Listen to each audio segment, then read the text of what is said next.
Hello everyone, welcome to day 7 of our content. आज हम लोग एफ के जो 40 रिकमेंडेशंस हैं उसको डिटेल में जानेंगे। और ये वीडियो ख़त्म होने के बाद, ये पार्ट ए है, पार्ट बी में हम लोग एक असेसमेंट देंगे, टफ हार्ड लेवल वाला। ठीक है, सो लेट्स गेट स्टार्टेड। ए के एग्ज़ाम में वो 40 के 40 रिकमेंडेशंस सेपरेटली टेस्ट नहीं करते हैं। They test the theme, intent and the application. मैंने ये एफ के वेबसाइट से उनके 40 रिकमेंडेशंस डाउनलोड किए हैं। अगर आप इसको भी पढ़ोगे तो उन लोगों ने क्या किया है, सेक्शंस बनाए हैं A B C D E F G। In themes के अंडर में इनके जो 40 रिकमेंडेशंस हैं वो सारे फिट हो रहे हैं। तो अगर यहाँ पे देखेंगे, फर्स्ट सेकेंड रिकमेंडेशंस में, not the recommendations, I mean the themes, दो रिकमेंडेशन हैं, फिर 4 इस वाले में सबसे ज़्यादा हैं। प्रिवेंटिव मेजर्स में 9 से लेके 23 तक सारे प्रिवेंटिव मेजर्स में आते हैं। उसके बाद 24-25 जो है ये ट्रांसपेरेंसी और बेनिफिशियल ओनरशिप में है। फिर एफ़ में 26 से लेके 35 तक आ गए। उसके बाद लास्ट 36 से 40 तक इंटरनेशनल कोऑपरेशन के ऊपर है। तो बेसिकली इन्होंने खुद से 40 रिकमेंडेशंस को ग्रुप्स में बांट के रखा हुआ है। हम भी आज इसी तरीके से पढ़ाई करेंगे। So let's get started. मैंने आपकी अंडरस्टैंडिंग और आपके काम को आसान बनाने के लिए ये एक एग्जाम्पल निकाला है इंटरनेट से। ये क्रिएट किया गया है, फाइनेंशियल क्राइम न्यूज़ बोल के एक वेबसाइट है। इनके अपने आर्टिकल्स हैं बहुत सारे, आप इंटरनेट पे सर्च कर सकते हैं। इसके जो मेन ऑथर हैं, his name is John Cusick, and he is one of the most respected personalities in FCC world. He is one of my role models also. तो चलिए देखते हैं उन्होंने इसको कैसे सिंप्लीफाई किया है। ये एक रिपोर्ट निकाला है मैंने केनिया कंट्री का FATF रेटिंग 2022 से। मैंने केनिया का एग्जांपल लिया है क्योंकि ये फ्री में अवेलेबल था। कुछ मेजर कंट्रीज़ के जो रिपोर्ट्स हैं, सिमिलर रिपोर्ट्स, वो पेड हैं, प्रीमियम। मैंने मेंबरशिप नहीं लिया है तो I can show you this. But अगर आपको इन सारी चीज़ों में इंटरेस्ट है, please go and you can actually register and you can see all these reports. अगर आप 40 के 40 रिकमेंडेशन याद करना चाहते हैं तो आई थिंक ये बहुत अच्छा एक ऑप्शन है आपके लिए, क्योंकि बहुत शॉर्टकट में सारे रिकमेंडेशंस को लिखा गया है। It's not even a complete sentence, कुछ वर्ड्स में ही उसको रिकमेंडेशन को एक्सप्लेन कर दिया है। तो please use this whenever you get time और इसको अच्छे से समझ लीजिए आप। और अगर आप ये सोच रहे हैं कि रेड, एम्बर, ग्रीन ये सब क्या है, इसको भी बता देता हूँ बहुत ही हाई लेवल पे। जब FATF या फिर FATF स्टाइल रेगुलेटरी बॉडीज़, जब ये लोग कंट्री असेसमेंट करते हैं तो जितने रिकमेंडेशंस हैं उसके सामने एक रेटिंग देते हैं। It's not a number, it is something like this. So अगर हम लोग रेटिंग 3 रिकमेंडेशन नंबर 3 देखते हैं, मनी लॉन्ड्रिंग ऑफेंस, उसमें क्या दिया हुआ है इनको, रेटिंग C और ग्रीन कलर में। इसका मतलब है कंप्लायंट। तो यहाँ पे रिकमेंडेशन 3 जो है वो इम्प्लीमेंट हुआ है और असेसमेंट में भी पास है। दूसरा जो होता है वो है largely compliant, light green colour में। रिकमेंडेशन नंबर 37 देखिए आप, म्यूचुअल लीगल असिस्टेंस, सो वो लार्जली कंप्लायंट है। थर्ड नंबर पे आता है PC, जो एम्बर कलर में दिया हुआ है, पार्शली कंप्लायंट। कंप्लायंट है बट पार्शली है, ठीक है, मे बी 50-50 और लेसर। लार्जली वाला 75% प्लस बोल सकते हैं, right, because that is light green. उसके बाद आता है non compliant. So these are the 4 different categories जिसके बेस पे रेटिंग दी जाती है। तो बहुत ज़्यादा रेड होंगे तो एक आपका आउटकम आएगा, बहुत सारे एम्बर होंगे तो कुछ और आउटकम आएगा, और सारे ग्रीन होंगे या मैक्सिमम ग्रीन होंगे तो एक अलग आउटकम आएगा, राइट। सो इसी के बेस पे कंट्रीज़ को high risk, medium risk, low risk में क्लासीफाई किया जाता है, राइट, फ्रॉम FATF पर्सपेक्टिव। और ये जो 11 इमीडिएट आउटकम्स दिए हुए हैं इसके बारे में हम अलग से बात करेंगे। बट ये जो 40 रिकमेंडेशन है ये तो बोला गया है कि इसको फॉलो कीजिए, दीज आर द स्टैंडर्ड्स। लेकिन इन स्टैंडर्ड्स को फॉलो करने के बाद आउटकम क्या आता है वो ये 11 आइटम्स से असेस किया जाता है। हम लोग अभी जाते हैं वापस अपने थीम की तरफ और थीम वाइज स्टडी करते हैं। नंबर 1 तो सबको याद रहता है, राइट, चाहे वो स्पोर्ट्स हो, स्टडी हो, कुछ भी हो, राइट। नंबर 1 सबको याद रहता है, तो इसमें भी नंबर 1 आप याद रखिए। What is number 1? Risk based approach. FATF क्या बोलता है, हर कंट्री को, law enforcement agencies, financial institutions, सबको वो एडवाइस देता है कि आप रिस्क बेस्ड अप्रोच फॉलो कीजिए। नाउ रिस्क बेस्ड अप्रोच अपने आप में एक बहुत बड़ा टॉपिक है, इस पे मैं एक वीडियो बना सकता हूँ अलग से, बट आपको एकदम शॉर्टकट में बताता हूँ। रिस्क बेस्ड अप्रोच का मतलब ये है कि रिस्क जहाँ पे ज़्यादा है, आप वहाँ पे ज़्यादा एफर्ट, पैसा, टाइम सब कुछ वहाँ लगाइए, और जहाँ पे रिस्क कम है वहाँ पे आप उसको ऑटोमेट कर सकते हैं, आउटसोर्स कर सकते हैं, कुछ और भी कर सकते हैं, क्योंकि वहाँ पे रिस्क कम है। जब भी मैं रिस्क बेस्ड अप्रोच के बारे में बात करता हूँ या जब भी सुनता हूँ, तो मुझे एक ट्रेनिंग याद आती है जो मैंने कुछ टाइम पहले अटेंड की थी from a company called Client Fabric. So उसमें जो ट्रेनर हैं, his name is Ray Blake. उन्होंने एक एयरपोर्ट का एग्जांपल दिया था फॉर रिस्क बेस्ड अप्रोच, कि जब एयरपोर्ट पे सिक्योरिटी चेक इन होती है, तो जो सिक्योरिटी ऑफिसर होता है वो हर एक पैसेंजर के ऊपर सेम टाइम स्पेंड नहीं करता है। अगर उसको कोई पैसेंजर थोड़ा रिस्की लगता है, तो उसके साथ में भी 1 मिनट 2 मिनट तक उसको चेक करेंगे, उसका सामान चेक करेंगे, उसके पॉकेट, शूज़ बोलेंगे निकाल दो, और अगर कोई लो रिस्क वाला दिखता है तो उस पे कम टाइम स्पेंड करते हैं। What is that? That is risk based approach. Number 2 recommendation जो है, it's all about national cooperation and coordination. So आपस में एक देश में जितने भी लॉ इन्फोर्समेंट एजेंसीज हैं, पॉलिसी मेकर्स हैं, एफआईयू हो गया, फाइनेंशियल इंटेलिजेंस यूनिट, रेगुलेटर्स हो गए, या फिर सुपरवाइजर्स जिनको बोलते हैं, ये सब लोगों को आपस में मिल के काम करना चाहिए, कोऑर्डिनेट करना चाहिए when they are trying to solve a financial crime. तो अगर सपोज ये आपस में बात नहीं करते हैं, then maybe duplication of effort होगा, मे बी जो लॉ इन्फोर्समेंट का काम है वो बीच में अटक जाएगा। So it's very important for these parties to work together, coordinate with each other. अभी नंबर 1 और नंबर 2 रिकमेंडेशन में से एक चीज़ याद रखना, अगर क्वेश्चंस आते हैं, क्वेश्चंस जनरली नंबर 2 में से आ सकते हैं, जहाँ पे वो पूछेंगे कि अगर प्राइवेसी लॉज हैं, can you still share the details? तो द आंसर इज़ नो। अगर प्राइवेसी लॉ है तो कस्टमर इन्फॉर्मेशन शेयर नहीं कर सकते हैं, right? But other than that कुछ कुछ स्पेशल इन्फॉर्मेशन चाहिए, maybe they can help, but then they will have to respect the laws, privacy related laws of that specific country. ठीक है, उसका बहुत सारा फ़ायदा उठाते हैं क्रिमिनल्स। चलिए अब देखते हैं रिकमेंडेशन नंबर 3 और 4, जो कि फिर से ग्रुप किया गया है under money laundering and confiscation. Recommendation number 3 में आपको क्या याद रखना है? मनी लॉन्ड्रिंग जो है इट्स अ क्राइम, बस उतना याद रखिए आप। हर कंट्रीज़ को ये इंस्ट्रक्शन है कि मनी लॉन्ड्रिंग को क्रिमिनलाइज किया जाए और उसके लिए सज़ा होनी चाहिए। रिकमेंडेशन नंबर 4 में क्या बोलते हैं? अगर आपने कोई क्रिमिनल पकड़ा है तो उसकी जो प्रॉपर्टीज़ हैं, जितने भी उसने पैसे कमाए हैं इलीगल तरीके से, उन सारी चीज़ों को जब्त करने का प्रावधान बनाया जाए। अगला जो ग्रुप है, इसमें 4 रिकमेंडेशंस एक साथ आते हैं, और ये ग्रुप का क्या नाम है? Terrorist financing and financing of proliferation. Terrorist financing is an offence. जैसे हमने नंबर 3 में क्या पढ़ा था, मनी लॉन्ड्रिंग एक ऑफेंस होना चाहिए, क्राइम होना चाहिए, वैसे ही terrorist financing should also be considered as criminal activity. Targeted financial sanctions related to terrorism and terrorist financing. So अगर कहीं से पता चलता है कि ये ऑर्गेनाइजेशन टेररिस्ट एक्टिविटीज़ कर रही हैं, ये इंडिविजुअल्स टेररिस्ट हैं, उनको आपको सैंक्शन करना है। That is recommendation number 6। Recommendation number 7 में क्या है? Targeted financial sanctions related to proliferation. तो अगर प्रोलिफरेशन के बारे में पता चला, somebody is financing to create weapon of mass destruction, तो उस एंटिटीज़ को या फिर उस इंडिविजुअल को सैंक्शन करना होगा। Number 8, non-profit organizations. Countries should identify the organizations which fall under FATF definition of non-profit organizations, NPOs, और उनको हाई रिस्क ट्रीट करना है, उनके ऊपर EDD करना पड़ेगा। क्यों? क्योंकि they are prone to terrorist financing. इसका पर्पज़ क्या है? The purpose of these measures is to protect such NPOs from terrorist financing abuse. ठीक है, क्योंकि टेररिस्ट ऑर्गेनाइजेशंस जो होती हैं जनरली वो एनपीओज़ को टारगेट करते हैं। चलिए अब प्रिवेंटिव मेजर्स के बारे में देखते हैं। सबसे बड़ा सेक्शन है, इसमें बहुत सारी चीज़ें आती हैं, इंक्लूडिंग हमारा सीडीडी, सैंक्शंस, जो भी केवाईसी एएमएल आप कर रहे हैं, सारे रिक्वायरमेंट्स इसी में क्लब होने वाली हैं, नंबर 9 से लेकर नंबर 23 तक।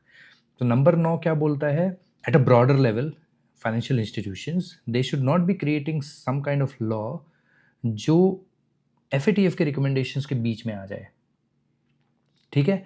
नंबर 10 पे क्या आता है? CDD, आप एज अ फाइनेंशियल इंस्टीट्यूशन आपको सीडीडी करना इम्पॉर्टेंट है, एक्चुअली मैंडेटरी है।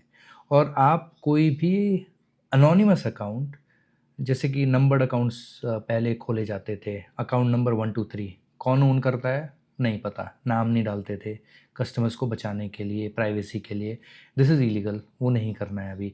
सो they are prohibited to open any anonymous accounts. और कोई भी ऐसा ऑब्वियस फिक्टिशियस नेम में जो अकाउंट्स खोले होते हैं, दे आर नॉट अलाउड। जब भी नया कस्टमर ऑनबोर्ड करेंगे उनको सीडीडी करना चाहिए। अगर उनको किसी कस्टमर पे डाउट होता है, सीडीडी करना चाहिए। तो ये सारी चीज़ें बताई गई हैं कस्टमर ड्यू डिलिजेंस, जो हमारा नंबर 10 रिक्वायरमेंट है। अब कभी-कभी इंटरव्यूज़ में आपको कोई पूछता होगा, मैं भी कभी पूछता हूँ to some of the guys who say I am expert in CDD, KYC. मैं पूछता हूँ कि ये आया कहाँ से? किसने बोला है केवाईसी, सीडीडी करना है? और सीडीडी में कस्टमर आइडेंटिफिकेशन करना है या फिर बेनिफिशियल ओनरशिप ड्रिल डाउन करना है, कौन बोलता है? Now you know the answer. Recommendation number 10 FATF बोलता है सीडीडी करना है। ठीक है, थैंक मी लेटर। नंबर 11 जो है, this is about record keeping. आप एज अ फाइनेंशियल इंस्टीट्यूशन आपको रिकॉर्ड्स मेंटेन करके रखने हैं एटलीस्ट 5 ईयर्स। अब रिकमेंडेशन नंबर 12 जो है, ये क्या है? These are additional measures for specific customers and activities. PEP बहुत ही इंपॉर्टेंट टॉपिक है, हर एक इंटरव्यू में पूछा जाता है पेप क्या होते हैं, कौन होते हैं। आप अगर केवाईसी कर रहे हैं, आप पेप स्क्रीनिंग कर रहे होंगे। अगर आप name screening, watch list screening team में हैं, तब भी आप पेप स्क्रीनिंग कर रहे होंगे। तो ये जो रिक्वायरमेंट है, पॉलिटिकली एक्सपोज पर्सन से रिलेटेड एडिशनल मेजर्स, ये रिकमेंडेशन नंबर 12 में आता है। Financial institutions should be required in relation to foreign politically exposed persons, whether as customer or beneficial owner, in addition to performing normal customer due diligence measures. तो अगर आपका client international या फिर domestic पेप है, तो आपको वहीं नहीं रुकना है जो आपका नॉर्मल सीडीडी है, आपको कुछ एक्स्ट्रा करना पड़ेगा, right? What is that extra? आपको सीनियर मैनेजमेंट अप्रूवल लगेगा टू कंटिन्यू द रिलेशनशिप। और अगर एग्जिस्टिंग क्लाइंट है या फिर एक नया क्लाइंट है, तो आपको अप्रूवल लेना पड़ेगा to onboard them. Being PEP is not a crime, but we need to apply additional measures for them, right? आपको ईडीडी करना पड़ेगा। अगर आपका क्लाइंट या फिर बेनिफिशियल ओनर पेप है, तो इट विल ट्रिगर ईडीडी। जो हमने बात की थी उसमें क्या करते हैं, आप उनका source of wealth, source of fund भी मांगेंगे। बहुत सारी जगहों पे जहाँ सिर्फ आइडेंटिफिकेशन से काम कर चल जाता है, वहाँ पे आप वेरिफिकेशन भी करेंगे, आपको सीनियर अप्रूवल्स लगेंगे, आपको आपका काम एडिशनल हो जाएगा, right? When you are doing CDD, बहुत सारी चीज़ें जो नहीं करते हैं, बट यहाँ पे करना पड़ेगा। बहुत सारे बैंक्स में अगर सीडीडी के टाइम पे आप 25% ड्रिल डाउन करते हैं बेनिफिशियल ओनरशिप का, तो ईडीडी में 10%, कहीं-कहीं 5% भी करते हैं। So these are the differences. Number 13, ये भी दूसरे टाइप का अकाउंट है। ये क्या है? Correspondent banking. अगर financial institutions correspondent banking relationship में हैं, तो उनको कुछ एडिशनल करना पड़ेगा। अब करस्पॉन्डेंट बैंकिंग में क्या होता है कि ये रिलेशनशिप है, ये 2 बैंक्स के बीच में, और जो रिसीवर है या सेंडर है, ये 2 डिफरेंट बैंक्स में इनका अकाउंट है। तो एक साइड में आप ये नहीं जानते पैसा कौन भेज रहा है, और दूसरे साइड में ये नहीं जानते हैं कि पैसा रिसीव कौन कर रहा है, राइट? तो यहाँ पे थोड़ा-सा ब्लाइंडफोल्ड हो रहा है, राइट? सो इसलिए ये थोड़ा-सा it's not normal CDD scenario. यहाँ पे हम लोगों को ओवर एंड अबव कुछ करना पड़ता है। What is that? आपका जो रिस्पोंडेंट बैंक होगा, if you are correspondent banking partner, आपका एक रिस्पोंडेंट बैंक होगा, उसका एएमएल कंट्रोल, सीएफटी कंट्रोल कितना स्ट्रॉन्ग है, आपको वो जानना ज़रूरी है। वो किसी रेगुलेटरी फाइंडिंग, पेनल्टी में तो नहीं फँसे थे रिलेटेड टू मनी लॉन्ड्रिंग और टेररिस्ट फाइनेंसिंग, वो आपको जानना ज़रूरी है। आपको ये भी ध्यान में रखना है कि आपको सीनियर मैनेजमेंट के अप्रूवल लगेंगे to start any new correspondent relationship. So ये सारी चीज़ें इंपॉर्टेंट हो जाती हैं। नंबर 14, मनी और वैल्यू ट्रांसफ़र सर्विसेज, जैसे कि वेस्टर्न यूनियन हो गया, जहाँ पे आप करेंसी एक्सचेंज कर सकते हैं या फिर पैसा क्रॉस बॉर्डर भेज सकते हैं। सो इनके लिए भी आपको ईडीडी अप्लाई करना पड़ेगा they should also be registered entities. अगर आपके कंट्री में एक मनी सर्विस और मनी ट्रांसफ़र सर्विसेज है, इट शुड बी लाइसेंस्ड और रजिस्टर्ड। ठीक है, सो ये सारी चीज़ें रिकमेंडेशन नंबर 14 में आती हैं। New technologies, this is recommendation number 15। सो इसमें FATF क्या बोलता है, countries and the financial institutions, उनको ये हमेशा ध्यान में रखना है कि अगर एक नया प्रोडक्ट लॉन्च हो रहा है, नया टेक्नोलॉजी आ रहा है, तो उस टेक्नोलॉजी या फिर उस प्रोडक्ट की वजह से कहीं कोई new type of money laundering या फिर फाइनेंशियल क्राइम तो नहीं होगा, टेररिस्ट फाइनेंसिंग रिलेटेड कोई रिस्क तो नहीं है, वो उनको असेस करना पड़ेगा before they launch any new product और न्यू टेक्नोलॉजी। जैसे कि अभी वर्चुअल करेंसीज आ गई हैं, राइट? तो उसको लाइसेंस होना, रजिस्टर होना, ये सब इम्पॉर्टेंट है। अदरवाइज़ क्या होगा, आउटडेटेड हो जाएंगी चीज़ें, right? And then you will miss, and you will as a bank और as a country you will be vulnerable to these financial crimes. Number 16, payment transparency. Countries should ensure that financial institutions include required and accurate originator information and required beneficiary information on payments or value transfers and related messages. तो ऐसा नहीं कि वो जो Swift message होता है payment के time पे, जिस पे डिटेल्स लिखी जाती हैं, बेनिफिशियरी कौन है, ओरिजिनेटर कौन है, वो सब होना चाहिए, ट्रांसपेरेंसी होनी चाहिए, वहाँ पे कुछ छेड़खानी नहीं करनी है, right? That's how we will know if there is a sanction related transaction. अगर वहाँ पे चीज़ें अमेंड की जाएंगी या फिर चीज़ें ओमिट की जाएंगी तो पता नहीं चलेगा, that is also a crime. So payment में ट्रांसपेरेंसी होना is important, that is are recommendation number 16। तो ये जो लास्ट के 3-4 आइटम्स थे, जैसे कि PEP, correspondent banking, money services, new technologies and payment transparency, ये सारे सेम कैटेगरी के अंडर में आ रहे हैं। देन अगली जो कैटेगरी है that is about reliance controls and financial groups. अब इसमें क्या है, रिलायंस ऑन थर्ड पार्टीज़, जो रिकमेंडेशन नंबर 17 है, वो क्या है, कंट्रीज़ में permit financial institutions to rely on third parties to perform elements A to C of the CDD measures set out in recommendation number 10। जो रिकमेंडेशन नंबर 10 हमारा था CDD का, तो वहाँ पे जो स्टेप्स बताए गए थे ना, कि आपको आइडेंटिफाई करना है कस्टमर कौन है, क्या करता है, बेनिफिशियल ओनरशिप को आपको आइडेंटिफाई और वेरीफाई करना है, तो ये प्रोसेस के लिए you can have a third party also performing this for you. तो that is about number 17। Number 18, internal controls and foreign branches and subsidiaries. Financial institutions जो हैं, they should be required to implement programs against money laundering and terrorist financing। तो अगर आप एक बड़ा business चला रहे हैं, जैसे कि सपोज बड़े बैंक्स का एग्जांपल लेते हैं, standard chartered bank, HSBC, city bank, अभी इनके इंटरनेशनल सब्सिडरीज भी हैं, राइट? अभी सिटी बैंक US में है, बट उसके ब्रांचेज इंडिया में भी हैं और बहुत सारी कंट्रीज़ में हैं, राइट? तो इनका जो है, they should have group wide programs. एक तो उनका ग्रुप पॉलिसी होना चाहिए कि ये तो करना ही करना है भाई सारे ब्रांचेज में across the globe, and then local level पे उनके जो वहाँ के रिक्वायरमेंट्स होंगे, जैसे इंडिया में RBI क्या बोलता है, वो भी उनको फॉलो करना चाहिए, right? So they should have these kind of controls group wide. Now number 19, higher risk countries.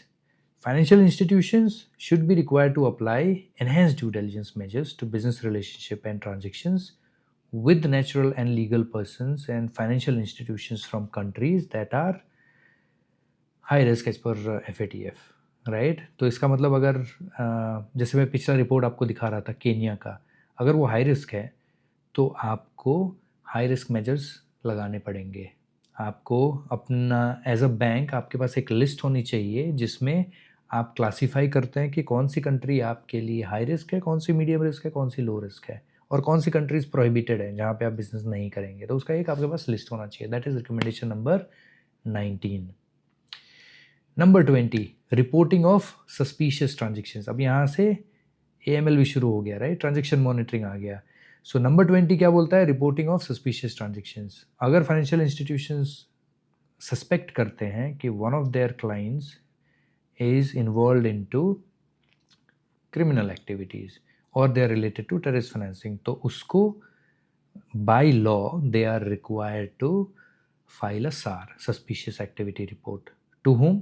To the FIUs, financial intelligence units.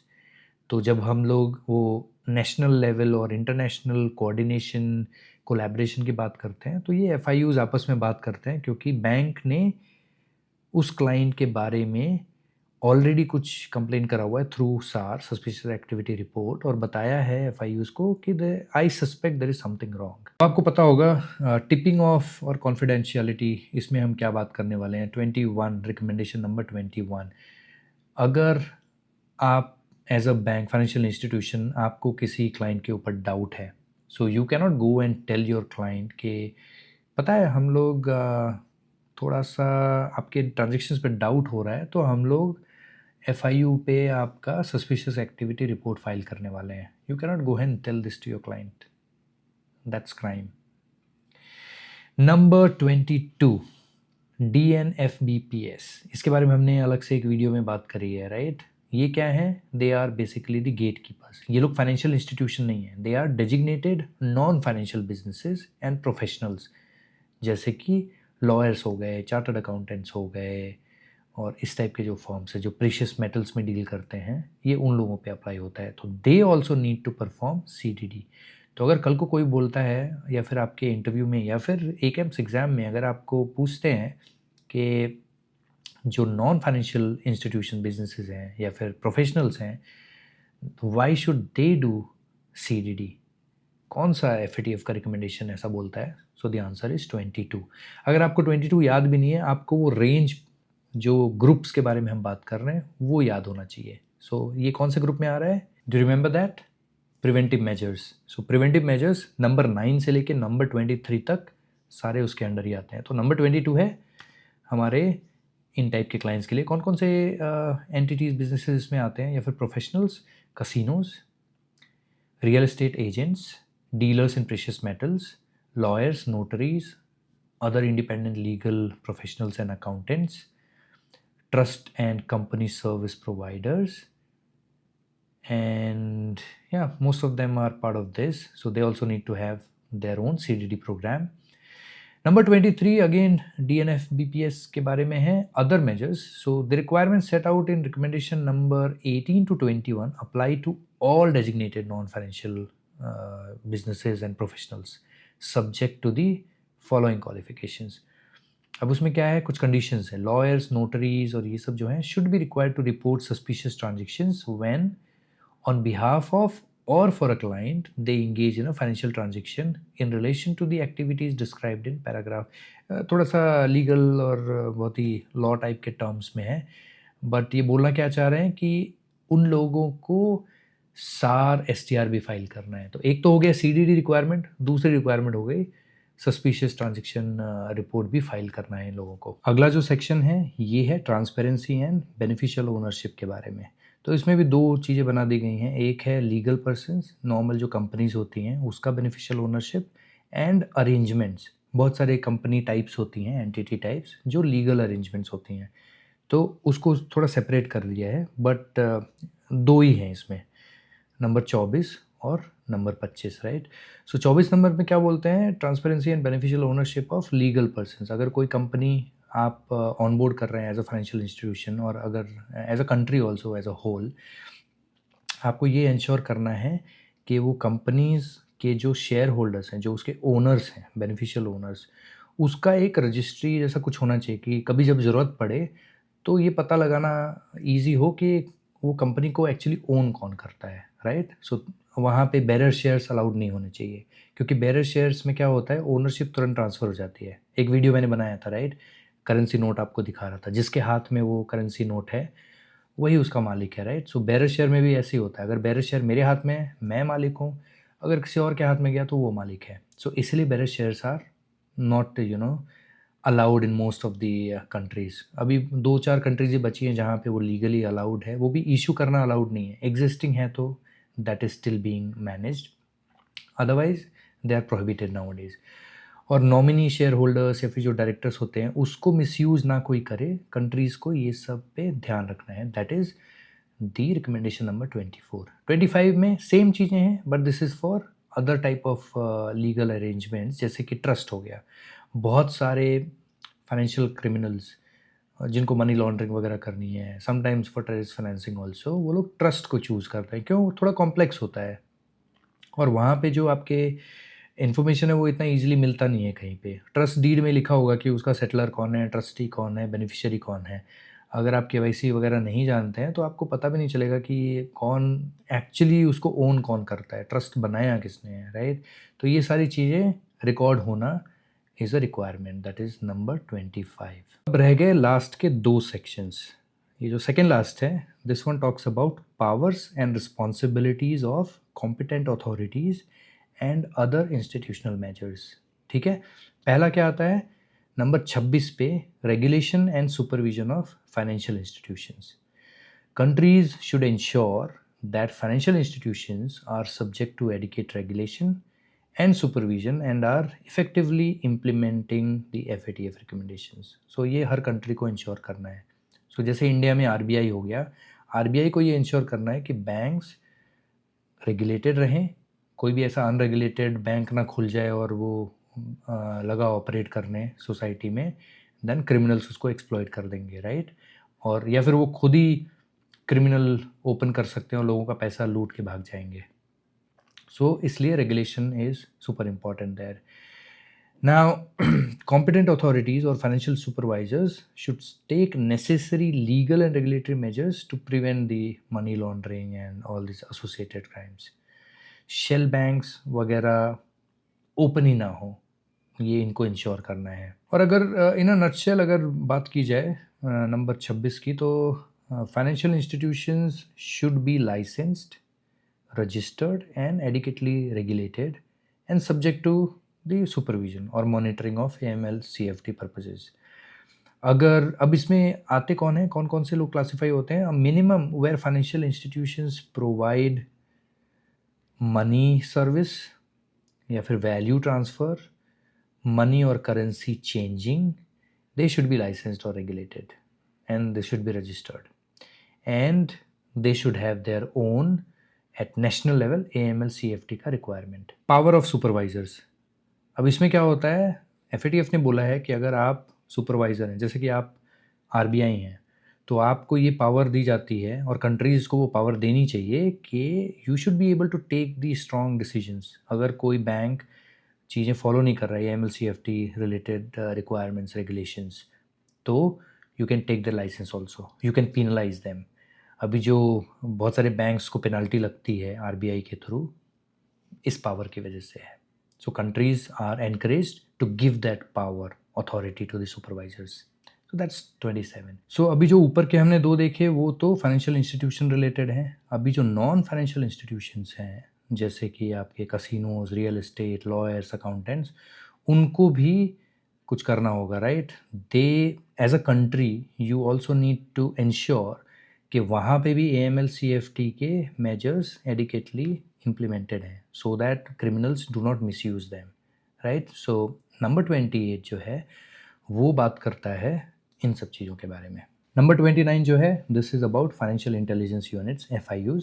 सो हर एक कंट्री को अपना एक FIU इस्टेब्लिश करना चाहिए, जो जितने भी banks, financial institutions, non financial institutions, जब वो suspicious transaction report, activity report या फिर अनयूजुअल एक्टिविटी रिपोर्ट जब ये फाइल करते हैं, तो ये FIUs के पास आता है और FIUs को उसको एनालाइज करना है and then they need to speak with the law enforcement agency, जो भी रेलिवेंट क्राइम है उसके अथॉरिटीज़ के साथ मिल के they have to make sure कि प्रॉपर एक्शन लिया जाए। Number 30, responsibilities of law enforcement and investigative authorities. इस रिकमेंडेशन में FATF क्या बोलता है, कंट्रीज़ को अपने जो लॉ इन्फोर्समेंट एजेंसीज़ हैं या फिर इन्वेस्टिगेशन अथॉरिटीज़ हैं, उनको इतनी पावर देनी चाहिए कि वो क्रिमिनल्स की प्रॉपर्टी को जब्त कर सकें और जहाँ पे भी ज़रूरत पड़ती है वहाँ पे वो इन्वेस्टिगेशन प्रोएक्टिवली करें, ताकि फाइनेंशियल क्राइम जैसे कि मनी लॉन्ड्रिंग और टेररिस्ट फाइनेंसिंग वाले जो ऑफेंसेस हैं उसको रिड्यूस किया जा सके। और उसमें कॉम्पिटेंट अथॉरिटीज़ को प्लेस करना is also equally important. Number 31 में ये बोलते हैं एफएटीएफ वाले कि कंट्रीज़ को अपने लॉ इन्फोर्समेंट एजेंसी और इन्वेस्टिगेटिव अथॉरिटीज़ जो मनी लॉन्ड्रिंग या फिर टेररिस्ट फाइनेंसिंग का कोई केस हैंडल कर रहे हैं, इन्वेस्टिगेट कर रहे हैं, उनको ये पावर देनी चाहिए कि जो भी इन्फॉर्मेशन उनको चाहिए, से टैक्स डिपार्टमेंट के पास कुछ इन्फॉर्मेशन है, they should have the power to go and get it. अगर बैंक के पास बेनिफिशियल ओनरशिप या फिर कुछ डिटेल्स हैं, इनको वो पावर दिया जाए कि they go to the financial institution, ask details, और उनको देना पड़ेगा कंपलसरी। और या फिर लॉयर्स हो गए, चार्टर्ड अकाउंटेंट, जिनके पास भी इंफॉर्मेशन है अबाउट दैट पर्टिकुलर क्लाइंट और that person who is involved in to money laundering, इन अथॉरिटीज़ के पास वो पावर होनी चाहिए, कंट्रीज़ को इस पे काम करना चाहिए। कैश कुरियर्स, अब इसमें क्या है, कंट्रीज़ के पास ऐसे मेजर्स होने चाहिए कि ये जो फिज़िकल पैसा इस कंट्री से उस कंट्री में लोग वाया बस, ट्रेन, फ्लाइट और शिप कैसे भी उस पैसे को लेके जाते हैं, उसको पकड़ने का उनके पास अरेंजमेंट होना चाहिए। सो उनके जो कॉम्पिटेंट अथॉरिटीज़ हैं, जैसे एयरपोर्ट पे आप जाते होंगे तो आपको कस्टम डिपार्टमेंट वाले कभी-कभी रोक देते होंगे, पूछने के लिए कि बैग में क्या है। अगर कोई फिज़िकल कैश जो कि डिक्लेयर्ड अमाउंट से ज़्यादा है, कभी-कभी कम अमाउंट पे भी, they should have the authority to check and then investigate all this. We are almost there, बस 33 से लेके 40 तक जाना है, और 33 से 35 तक जो है ये अभी भी प्रीवियस सेक्शन में ही चल रहा है, सेक्शन एफ में। देखते हैं, there are two general requirements, one is statistics which is recommendation number 33। So हर एक कंट्रीज़ को अपना एक स्टैटिस्टिक्स मेंटेन करके रखना है कि उन्होंने अपने एएमएल सीएफटी प्रोग्राम्स के थ्रू क्या इम्पैक्ट डाला है। फॉर एग्जांपल, उन्होंने कितने असेट्स सीज़ किए हैं या फिर कितने बैंक अकाउंट्स फ्रीज़ कर दिए हैं, कितना उन लोगों ने एसटीआर फाइल किया इन a month, in a year, और उसमें से कितने राइट आउटकम्स निकल के आए। इन सब का उनके पास एक स्टैटिस्टिक्स होना चाहिए।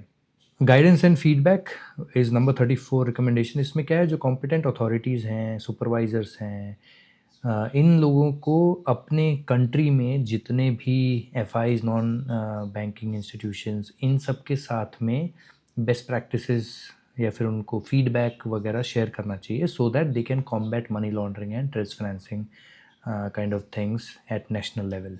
So that is number 34। अब ये जो नंबर 35 है, sanctions, it's not that sanction countries और इंडिविजुअल जो सैंक्शंस किए जाते हैं, it's not about that, it's about FATF recommendations को फॉलो कर रहे हैं कि नहीं स्पेसिफिक फाइनेंशियल इंस्टीट्यूशंस और non banking institutions, right. So for example, अगर आप सीडीडी नहीं कर रहे हैं, आप सार फाइल नहीं कर रहे हैं एज अ फाइनेंशियल इंस्टीट्यूशन और एज अ गेट कीपर, तो आपने एक्चुअली वायलेशन किया है of AML and CFT measures, and then you will be sanction. तो it's not just limited to the company. अगर डायरेक्टर, बेनिफिशियल ओनर्स और banks वगैरह, trust, सारे डिफरेंट टाइप ऑफ एंटिटीज़, सबके ऊपर ये सैंक्शंस एप्लीकेबल हैं। अगर बैंक ये सब चीज़ें फॉलो नहीं करती हैं, अल्टीमेटली उनका लाइसेंस भी टर्मिनेट किया जा सकता है। So that's about number 35। Number 36 में एफएटीएफ क्या बोलता है कि जितनी भी कंट्रीज़ हैं ग्लोबली, सबको एक स्टैंडर्ड फॉलो करना चाहिए, एंड वो सब कुछ यूएन कन्वेंशंस में ऑलरेडी कवर्ड है। सो क्या होता है कि criminals they actually go and abuse a country जहाँ पे एएमएल सीएफटी के जो मेजर्स हैं वो वीक होते हैं, राइट। तो इसीलिए एफएटीएफ रिकमेंड करता है कि सबको same controls and measures follow करने चाहिए, सो दैट ये जो क्रिमिनल्स हैं वो जाके किसी एक वीक जुरिस्डिक्शन को टारगेट ना करें। नंबर 37 में क्या है, म्यूचुअल लीगल असिस्टेंस।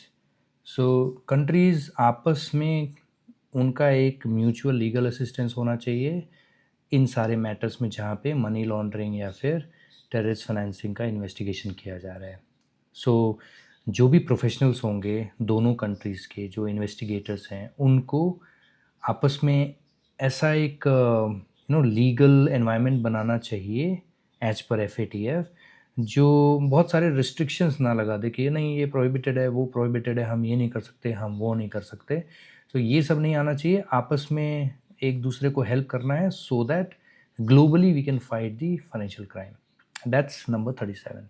नंबर 38 जो है ये मेनली सेम चीज़ है, mutual legal assistance, but freezing and confiscation से रिलेटेड है। अगर कोई क्रिमिनल किसी दूसरे कंट्री में पकड़ा गया और मेनली वो किसी दूसरे, जैसे इंडिया का क्रिमिनल किसी दूसरे कंट्री में, यूके में पकड़ा गया, सो दोनों कंट्रीज़ में, इंडिया और यूके में ऐसे ट्रीटीज़ होने चाहिए या फिर ऐसे लीगल अरेंजमेंट्स होने चाहिए कि अगर उसके जो असेट्स इंडिया फ्रीज़ करना चाहता है या फिर उसको कॉन्फिस्केट करना चाहता है, तो it should be allowed, the other countries should help each other to manage freezing and seizing of the assets.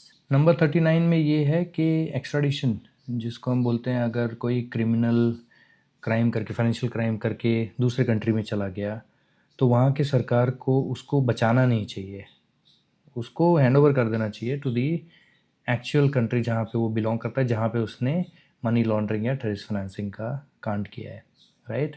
That's about number 39। Last वाला भी सेम है, इंटरनेशनल कोऑपरेशन के बारे में बात हो रही है। Number 40 other forms of international cooperation. इसमें क्या रिकमेंडेशन है, कंट्रीज शुड इंश्योर कि उनके जो कॉम्पिटेंट अथॉरिटीज़ हैं वो फटाफट, अगर कुछ करना है, किसी क्रिमिनल को पकड़ना है, कोई असेट सीज करना है या फिर कोई इन्फॉर्मेशन लेना है, तो दूसरी कंट्री उसको हेल्प करे। अगर उसके लिए मेमोरेंडम ऑफ अंडरस्टैंडिंग साइन करना है, कोई बायलैटरल एग्रीमेंट साइन करना है, मल्टीलैटरल एग्रीमेंट साइन करना है, तो सरकार आपस में एक दूसरे को हेल्प करनी चाहिए और ये सारी चीज़ों में टाइम नहीं लगना चाहिए। वी शुड नॉट वेस्ट, क्योंकि जो मनी लॉन्ड्रिंग या फिर टेररिस्ट फाइनेंसिंग के जो क्राइम हैं और ये जो क्रिमिनल्स हैं, वो अपना काम फटाफट करके निकल जाते हैं। So any delay will actually create problem in the investigation.